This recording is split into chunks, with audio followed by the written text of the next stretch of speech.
Right now, in the Egyptian desert, something is growing that should be impossible. Thousands of circles of green crops spreading across sand that has been dead for 10,000 years. From the air, it looks like a country inventing a second river. It is the largest farming project the country has ever attempted, and it is working. The desert is blooming. But every drop feeding those fields comes from water that will not come back. And almost no one watching the green spread is asking the only question that matters: what happens when it runs dry? For a country where almost everyone is packed onto the thin green ribbon of the Nile, this is room to breathe. New land, new food, a way out. Except the fields are not drinking from the Nile. Join beyond the limits as we follow the water beneath Egypt's new farmland down to a number that cannot be reversed. An aquifer 10,000 years in the making, being emptied in a single lifetime, with no way to refill it. Egypt is turning dead desert into farmland. It looks like a miracle. It's running on water that can't be replaced. Egypt has a problem it has never solved. 110 million people live here, and almost all of them are crowded onto about 4% of the land. The narrow valley and delta of the Nile cut over millions of years. Everywhere else is sand. As the population climbed past 100 million, the country ran short of land to grow food on, and it became one of the world's largest wheat importers. When global prices spike, Egypt feels it first. The new delta is the answer to that pressure. West of the original delta, the government is building a second one out of open desert. The plan covers 2.2 million feddans, an area of more than 9,000 square kilometers. At its center runs a new artificial river, a concrete-lined canal more than 170 kilometers long, carrying water to fields that have never held a crop. The project is run by a state company called Mostakbal Misr, the future of Egypt. The price tag starts above $5 billion and climbs from there. The method is simple and proven. Giant sprinkler arms rotate around a central well, spraying water in a slow circle, which is why the farmland reads as thousands of green discs from space. Each circle is a working farm carved straight out of the dunes. It works. The harvests are real. The wheat and the fruit are already shipping. And that is where the question begins. Because farming on this scale drinks water by the billions of cubic meters, and the desert has none. So, where is all of it coming from? Part of it is recycled. Egypt collects the runoff that drains off its existing farms, treats it, and pumps it west. But drainage water alone cannot fill a second delta. The rest is pulled straight up from under the desert. Beneath the sand sits the Nubian sandstone aquifer, the largest known store of fresh water of its kind on Earth, spread under Egypt, Libya, Sudan, and Chad. It is enormous. It is also a closed account. The water down there soaked into the rock more than 10,000 years ago, during an age when the Sahara was green and wet. That climate is gone. In today's desert, almost nothing seeps back down to replace what comes up. Hydrologists call it fossil water because, like oil, it formed in a world that no longer exists. And once it is gone, it is gone. This is the heart of the new delta. Every green circle running on groundwater is drawing down a reserve that does not refill. Satellite measurements of the western desert found that between 2003 and 2021, Egypt pulled more than 7 cubic kilometers of water out of that aquifer. The pumps do not pause. Each harvest is a withdrawal from a water account that took 10,000 years to fill, and nothing is refilling it. So the green spreading across the desert is real. The water holding it up is running on a timer. So if the desert is blooming, where's the catch doesn't come back? Every year, the wells go deeper. You cannot see an aquifer drop, but you can measure it, and the measurements all point the same way.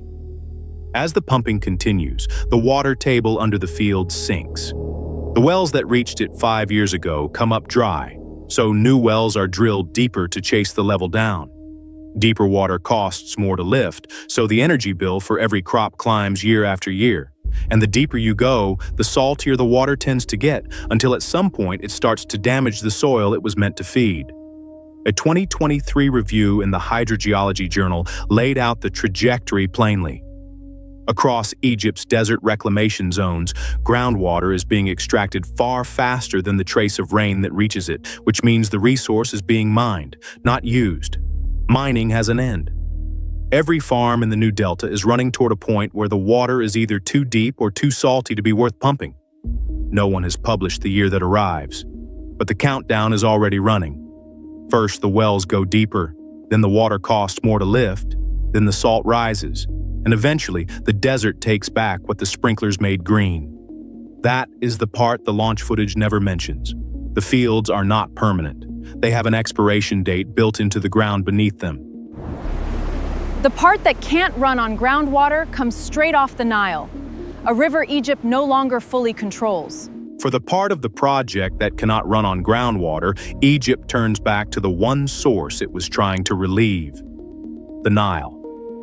In 2025, the government broke ground on a new desert city tied to the new delta, a place called GERD. To supply it, planners allocated around 10 million cubic meters of Nile water every day. For a single city, that figure works out to roughly 7% of Egypt's entire annual share of the river.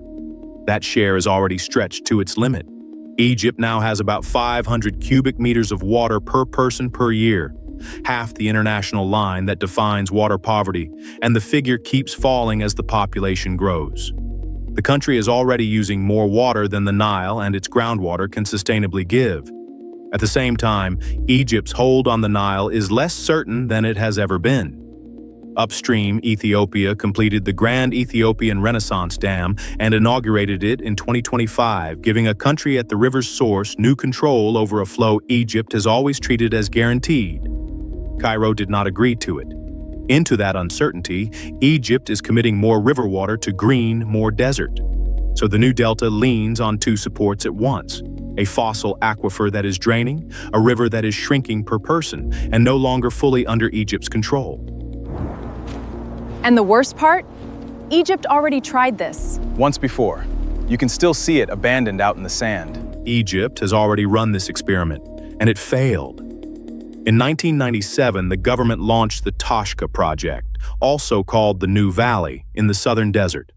The promise was nearly identical: pump water into the sand, bloom hundreds of thousands of acres, and pull people off the crowded Nile. The first phase aimed to reclaim 540,000 feddans. By 2012, after billions of dollars, only about 54,000 had been brought into cultivation, less than a tenth of the goal. The larger second phase was abandoned back in 2005. The desert did most of the killing. The soil out there is naturally salty, so it had to be flushed for up to 3 years before it would take a seed. And even then, many fields turned saline and were left to the sand. Satellite images of Toshka today show circles of farmland half swallowed and abandoned. Egyptians gave it a nickname: Mubarak's Folly. The new delta is the same idea on a far larger scale, leaning on the same water. The lesson was already written into the ground 100 kilometers to the south.